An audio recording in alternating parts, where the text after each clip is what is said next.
اس دن president Clinton نے کہا جی ہم نواز شریف صاحب $5 ارب دے رہے ہیں آپ کو، $5 ارب، آپ برائے مہربانی ایٹمی دھماکے نہ کریں۔ ہمارا ضمیر خریدنے کی کوشش کی گئی، ضمیر۔ دیکھیں آپ کا نمائندہ اگر ہوں تو پھر آپ کو بھی تھوڑا سا مجھ پہ اعتماد ہونا چاہیے، اور اگر فخر نہیں کرنا تو اعتماد تو کریں۔ میں نے ان کو کہا، میں نے کہا کلنٹن صاحب ہمارے ضمیر کا سودا نہ کریں، ہم بکنے والی قوم نہیں ہیں۔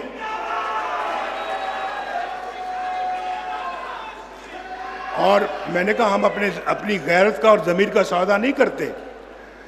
اس زمانے کے $5 ارب ہم نے واپس کر دیا۔ ہم نے کہا بالکل نہیں، بالکل نہیں۔ انہوں نے کہا جی آپ پہ سینکشنز لگ جائیں گی، پابندیاں لگ جائیں گی۔ یہ سب باتیں آج ٹیلی فونوں کا ریکارڈ موجود ہے، وہ سب فارن آفس میں پڑا ہوا ہے۔ ڈار صاحب جو ہے نا وہ نکلوائیں اس ریکارڈ کو، پبلک کو سنائیں۔ انہوں نے کہا جی پابندیاں لگ جائیں گی۔ میں نے کہا لگا دیں پابندیاں، جی کیا ہو سکتا ہے، لگتی تو لگ جائے پابندیاں۔ اور پھر ہم نے ایٹمی دھماکے کر ڈالے، اور اگر اس جیسا کوئی بندہ اس وقت ہوتا تو کہتا جی ٹھیک ہے جناب، بالکل مائی باپ، آپ $5 ارب دیں، باقی قوم کو میں خود سنبھال لوں گا، دھماکے ہم نہیں کریں گے۔ وہ دھماکے کرنا اللہ کے فضل و کرم سے ایک بہت بڑا فیصلہ تھا۔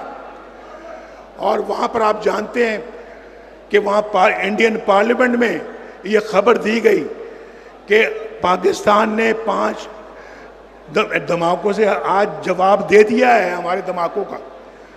اس کے بعد پھر واجپئی صاحب لاہور تشریف لائے۔ یاد ہے یا نہیں یاد ہے؟ یادداشت کمزور ہے نا آپ کی؟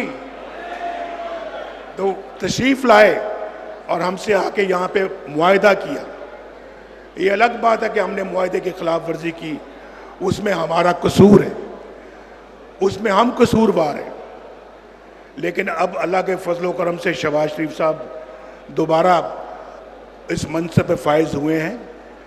میری دعائیں ہیں ان کی کامیابی کے لیے، اور میں سمجھتا ہوں کہ جی یہ پاکستان کے حالات کا رخ موڑیں۔ اللہ تعالیٰ کا بڑا شکر ہے کہ ماشاءاللہ مہنگائی کم ہو رہی ہے، روٹی کی قیمت کم ہو رہی ہے، سبزیوں کی قیمت کم ہو رہی ہے۔ آج صبح ٹی وی دیکھ رہا تھا میں کہ گھی کا ریٹ کم ہو رہا ہے، گھی کا ریٹ کم ہو رہا ہے، اور ماشاءاللہ سٹاک ایکسچینج پھر بلندیوں کو چھو رہی ہے۔ تو شہباز شریف صاحب آپ کو بھی مبارک ہو، مریم کو بھی مبارک ہو، آپ کی حکومتوں کو بھی مبارک ہو، آپ کے سب ساتھیوں کو مبارک ہو۔ انشاءاللہ یہ سمجھ لیں شہباز صاحب، یہ سمجھیں اللہ آپ کا، اللہ مریم کا ہاتھ پکڑ رہا ہے، اللہ ہاتھ پکڑ رہا ہے، اب اللہ برکت ڈال رہا ہے۔ انشاءاللہ اللہ کے فضل و کرم سے آپ ہمت کریں۔ یہ شاید 1.5-2 سال ذرا مشکل کے ہوں گے، آپ محنت کر کے آپ اس وقت کو گزاریں، پوری محنت کریں۔ اگلے 3 برس انشاءاللہ بہت اچھے ہو جائیں گے، اور پاکستان ایک دفعہ پھر خوشحالیوں کی طرف لوٹے گا۔ بھائی اب اگر میں صدر بن گیا ہوں مسلم لیگ نون کا، تو پھر آپ نے اب میرا ساتھ دینا ہے،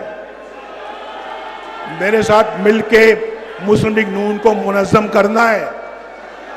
مسلم لیگ نون جو ہے، اس منظم کرنے کا مطلب ہے کہ یہ پاکستان کا مشن ہے، یہ مسلم لیگ نون کا مشن نہیں ہے، یہ پاکستان کا مشن ہے۔